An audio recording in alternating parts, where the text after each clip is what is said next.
Hello, Interspace. This is your boy, Mr. Hosking, here to bring you the final episode of World War One. We have a couple questions of the day for this unit, and hopefully it'll help you answer these questions by the end of the video. The Western Front of the war, this is going to be the war between France and Germany and Belgium, is a war of attrition. Joel, don't you try to get into my video. First, we talked about it being a multi-front war. It was Germany's goal to not have to fight a multi-front war. They wanted to attack France and defeat France quickly and then go fight Russia. So, in essence, they wanted to fight two single-front wars back to back. Unfortunately for them, they never reached Paris. You can see by this purple line in this map, they get about 90 miles from Paris, and they're stopped because of the invention of a new style of warfare, and it's called trench warfare. Again, the Schlieffen plan works perfectly. The German troops are brought right outside of Paris. They move really quickly through Belgium, but the Allied victory at Marne, just outside of Paris, with the British and the French, breaks the Germans' progress and ends the Schlieffen plan. Now Germany's stuck fighting a two-front war. Trench warfare is created. You dig a big ditch, you stand in it, and when the enemy comes to attack you, you shoot at them. And it's harder to hit somebody in a ditch than it is somebody standing on ground running at you. So usually the defensive position wins. So land on the Western Front stops moving. And we saw in the movie War Horse kind of that no man's land filled with just mud and holes and puddles and barbed wire. And that's where the horse got caught and everybody, all the girls were like, oh my God. You remember that part? Yeah. So that's the trench warfare. You have this no man's land in between that's really messy and disgusting, and both sides are in trenches on either side of the no man's land. And then there's no movement back and forth. That's a war of attrition. It's no longer who's going to win the war. It's about who cannot lose the war, who can hold on the longest without losing, to make sure that they stay in the war. So a war of attrition is about not losing the war, not winning the war. Despite several major battles and horrific casualties, neither side advances. It's just fought in the same spot.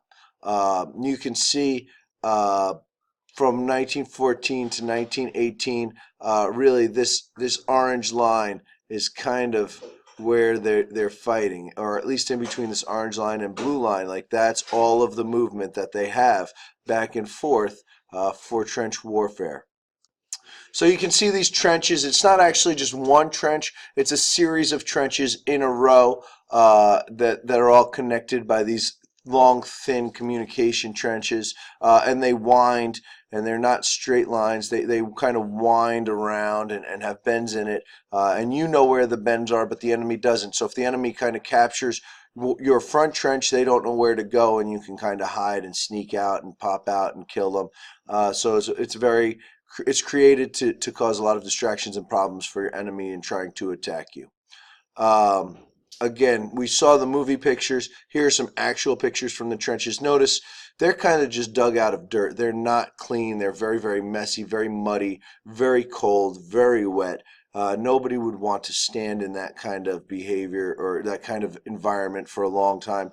And then you could see the no man's land. I mean, this used to be a forest, but now it's kind of like burnt, charred up trees and mud. It's constant bombardment from shells. It's constant troops going back and forth through it. It's constant machine gun fire hitting everything. Like, that destroys the landscape, and this is what's left. The Battle of Verdun in 1916 is a great example of a German... Sorry about that. The Battle of Verdun in 1916 is a great example of a German offensive. Verdun was actually a series of villages or cities, 4 cities altogether, and there was an offensive trying to capture all 4 of them. Each side has 500,000 casualties. That's a huge number for a single battle, and it's estimated that 20,000 artillery shells were fired in this one battle. That's a lot of explosions happening in a very, very small area. Imagine what happens to those towns what they look like. Imagine what happens to the roads. Imagine what happens to the countryside. We're going to see massive amounts of destruction in Verdun. The Battle of Somme, July of 1916, kind of a response by the British to the attack by the Germans in Verdun.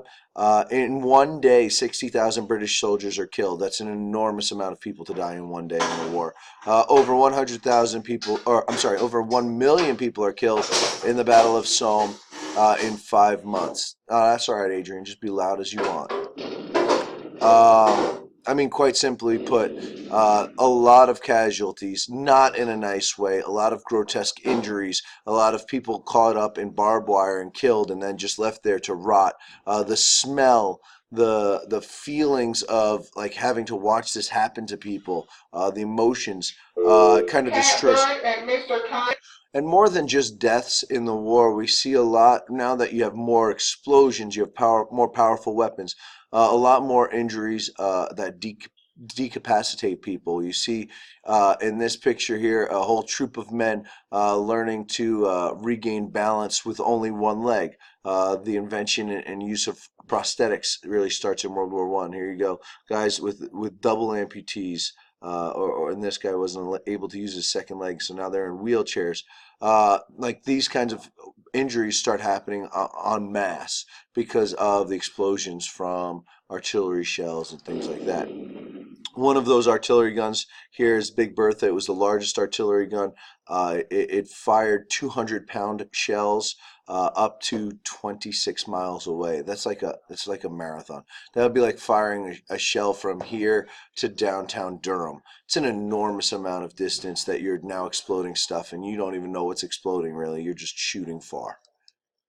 The Eastern Front is really the battle between Russia and the Germans in Austria-Hungary and the Ottoman Empire. So Germany's going to have the upper hand with Russia. They're going to have more militarism. They're going to have more guns. They're going to have better trained troops. And they're able to push Russia out of Austria-Hungary. The Austrian army is able to fight against the Russians. So they're meeting a lot of success. Russia doesn't have modern technology. The only way they're able to fight is through sheer numbers. And we're going to see this happens both in World War I and World War II. They're going to just send wave after wave of troops with ill-equipped guns, ill-equipped with bullets, and they're just going to slow down the enemy by making them shoot a lot so that they have to wait for their supplies to get to the front line so they can continue moving forward. We see a lot more cavalry battles in the Ottoman Empire and Russia, not as modernly equipped as some of the other countries in the war. Here you see Tsar Nicholas in one of his last days with General Brusilov. The colonial fronts. So fighting along the colonial lines. This is a truly global war. We see people fighting all over. Germany attacks passenger ships from the United States to Great Britain. They try to get Mexico to attack the United States to keep the United States from entering the war in Europe. In Arabia, we see famous Lawrence of Arabia using Arab forces to rise up against the Ottoman Empire in the Middle East to slow them down. Japanese are fighting German outposts in China. English and French troops attack German colonies in Africa. The English and French bring recruits from all over the world to fight within Europe. So this becomes a global war because we see people from all over the globe fighting in it. Here are pictures from Lawrence of Arabia, right, fighting on camelback against the Ottoman Empire. And here's Prince Faisal at Versailles with Lawrence Arabia trying to get freedom for the Middle Eastern countries. And we see the Middle East divided up into several different countries that still exist today that didn't exist before World War I, like Iran, like Iraq, like Saudi Arabia, like Syria, like Palestine. All of those countries are created in the Treaty of Versailles. Here we see Indian Sikh soldiers for the British Empire. Here's fighting in Africa. We have down here black soldiers for Germany. Here we have Sikh mountain gunners for Britain. Here's the Nigerian Brigade for Britain. Here we see French colonial marine infantry from China. So it's soldiers from all over the war fighting in here. Even though most of the fighting is in Europe, it's everywhere across the world fighting in Europe. And then finally, America joins the war. There are two reasons for the United States to join World War I. The first one was the sinking of the Lusitania. And really, this is a great example of propaganda controlled by the government. The government convinced people. Oh, there's the. Oh no, it's sinking. They convinced the population that the Lusitania was a people ferry, a cruise ship with 1,260 people killed after it was torpedoed off the Irish coast. In reality, the whole hull of the ship was filled with guns for Britain to fight. So it was kind of sneaky. The United States was using civilians to protect its military transfers to Great Britain. And then the Germans sink the ship, which they had every right to sink that ship. But the United States sold it to the population that there were no guns on board. They sold it like, oh my God, Germany's sinking our passenger ships. We need to stop this. So it was propaganda by the government. The second one is the Zimmerman telegram. It was a telegram intercepted by the British and given to the United States. It was from Germany to Mexico that says, hey, if you attack the United States, we will let you keep the southern half of the United States just for keeping the United States out of fighting the war in Europe. It doesn't work. Mexico says we would never attack you, and the United States invades Germany. That we're called the Doughboys. You can see General Pershing here. Our uniforms were all tan. We looked like cookie dough, so we were called the Doughboys. So we invade. It becomes a total war where everything in the United States is focused at fighting the war. All of our production goes into fighting the war. Instead of, I've talked about it, instead of Ford producing cars, now Ford is producing Jeeps and tanks. Instead of lipstick manufacturers creating lipstick anymore, they change their factories to create bullets. Like aircraft manufacturers start to create warplanes. Everything in the country goes focused on fighting the war, and that's called a total war, where everything in a country's effort is to winning the war. The United States, we start rationing goods. You can no longer just buy whatever you want or whatever you have money for. You're only allowed to buy a certain amount of meat every week. You're only allowed to buy a certain amount of vegetables every week, because the rest of our food is going to our troops to fight in Europe. With millions of men at the front, many women go to war in the factories and elsewhere. This is not going to be the movement that pushes women into the workforce, because after World War I, we're going to see women leave the workforce en masse and men fill those jobs again. But this is the first time that we do see women in the United States working in large in the factories. Everybody's watching me do this now, and it's kind of distracting me, and I'm sorry. The Americans fighting in the trenches. You can see the Doughboys. One of the biggest pushes that the Americans are able to make in World War I is that we're new to fighting. So we're into fighting, and the Europeans aren't. They're tired of fighting. So we see the Americans make a big push in the war.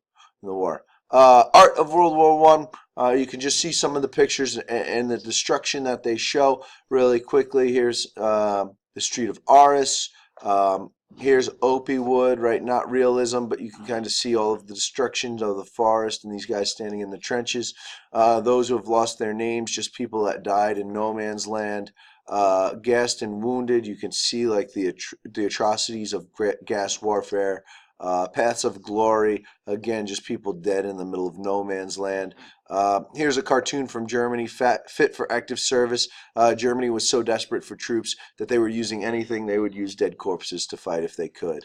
And that's all I have for you here on World War I. I hope you enjoyed the video. That's Joel's arm over there. Come on, say hi to everybody. You can just pop your head in. Just I'll see you later. Interweb, cyberspace, cyberweb, interspace, whatever you are out there. I'm Mr. Hosking. Talk to you later.